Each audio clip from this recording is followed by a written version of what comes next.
am making this video to show you about our induction stove. If no one has used an induction stove, I think this will be very helpful for you, so you can just enjoy your vacation up here at the lake. Also, just so you know, in the third drawer down, these are induction safe pots and pans. And I'm going to give you a little tip on those. So first of all, this is a mat that we put on it to keep it from getting scratched. So when you're done and you clean off the induction stove, make sure it's all cooled down, and you can put that mat back on it, and you can use that as a whole serving area. So this whole counter area can be for serving. Now here's what it looks like. These are the different zones. This is more of a warming zone, and we don't have a griddle for it, but you could put a griddle on it. And these are the two controllers for that.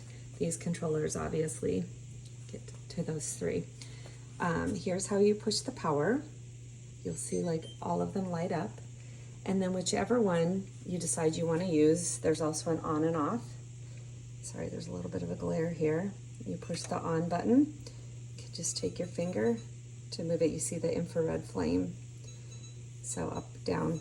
For whichever one you want to do, you could just push the on off button, turn it off when you're done. It cools down just as quickly as it heats up. And just so you know, if you're going to be melting butter or anything like that, it will heat up really fast. And so it's very unexpected if you haven't had an induction stove before. If you want to boil water, there's also, you see on here, it says Power Boost. You can use that, and it's like twice as fast to do that. One of the little tricks that I was telling you about, so you see these rings on here. Some of these pans, and we've noticed because we just moved in October, the size of the bottom of them don't fit properly on some of these. So you have to, like this little pot here, you would use it on that one or that one, but not this one because it doesn't hit all the spots. And so it needs to make sure that there's contact.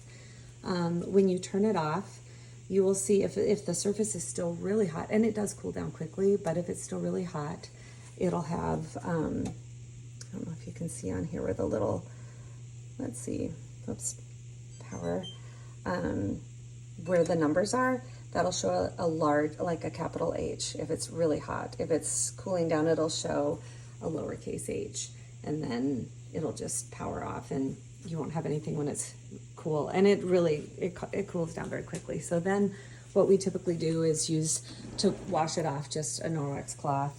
And then to finish that off, here's a polishing cloth, just to make sure it looks nice. And then you just put this mat back on there.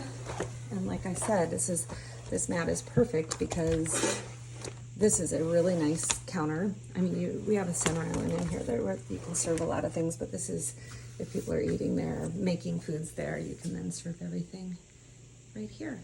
And also, you know, feel free to give us a call anytime if you have any questions about any of these things.